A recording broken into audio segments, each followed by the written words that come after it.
Welcome back. The President Muhammadu Buhari today hosted youths who participated in the activities of his campaign council leading to the victory of the APC. A private dinner held at the banquet hall of the State House in Abuja. The Minister of Works, Power and Housing, Babatunde Fashola, who led the young persons to the villa, spoke on the significance of the visit.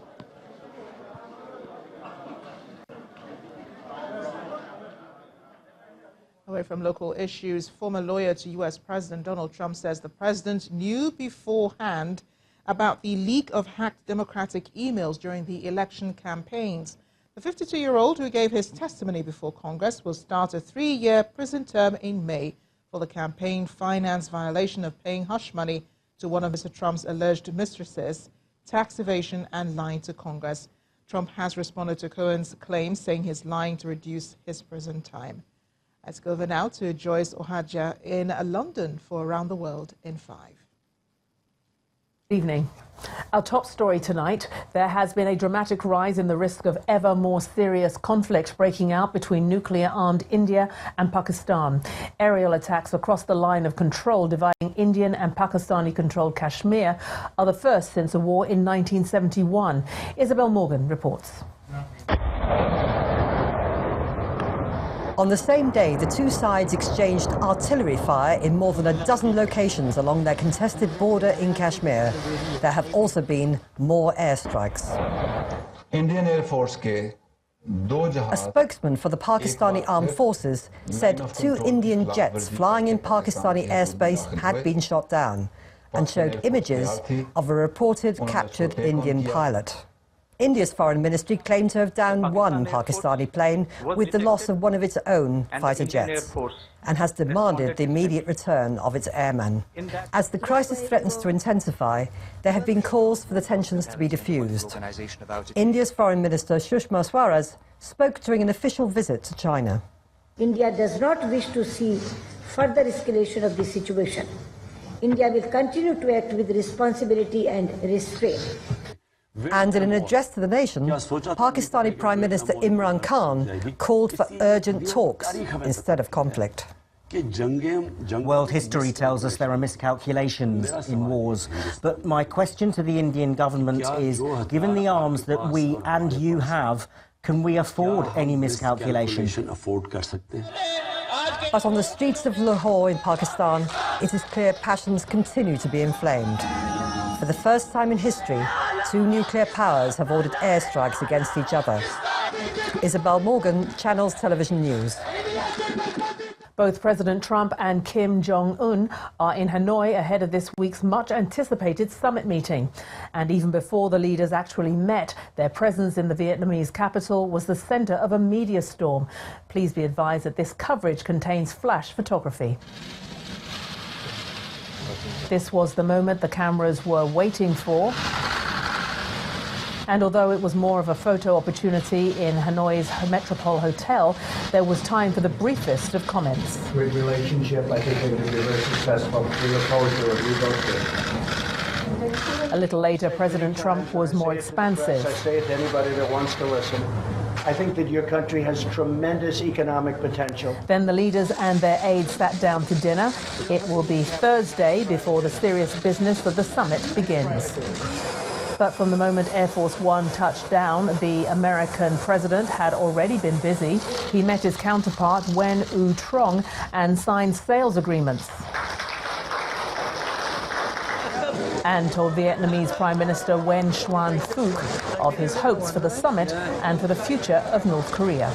It's great, and hopefully it's going to be successful. We'll see what happens.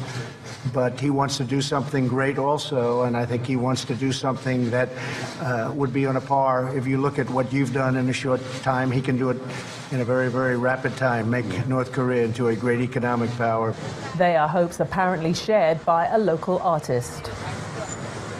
At least 25 people have been killed and 50 injured when a train crashed into a barrier at Cairo's Ramses station, causing an explosion and a devastating fire.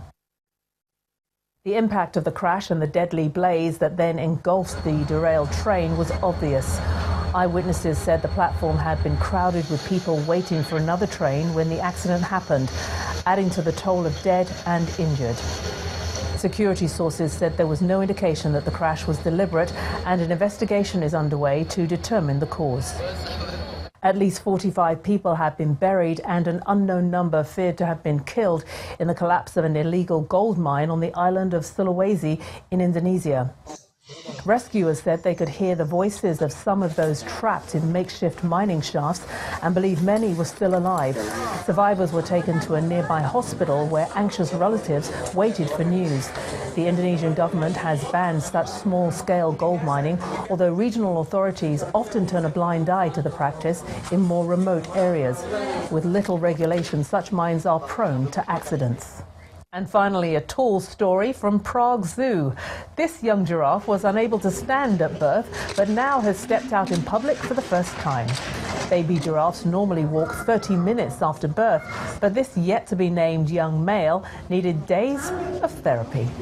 And that's your international news around the world in 5.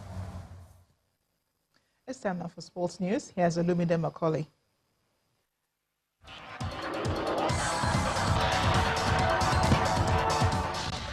Thank you, Amarachi. Hello and welcome to Sports News. Today is exactly 100 days to go before the FIFA Women's World Cup in France, which kicks off on June the 7th.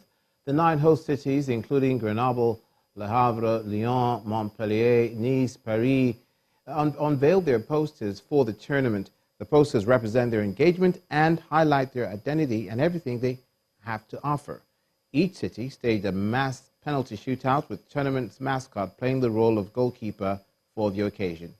African champion Super Falcons are in Group A along with hosts France, South Korea and Norway.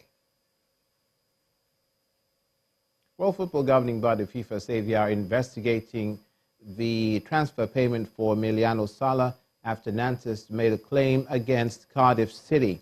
Cardiff were due to pay the first of 3 installments for the £15 million striker last Wednesday. Sala's move was an international transfer. It had to go through FIFA's mandatory system. The international transfer certificate was completed, but there were issues with the separate matter of Premier League registration. That's where we leave it on Sports News. News at 10 continues now.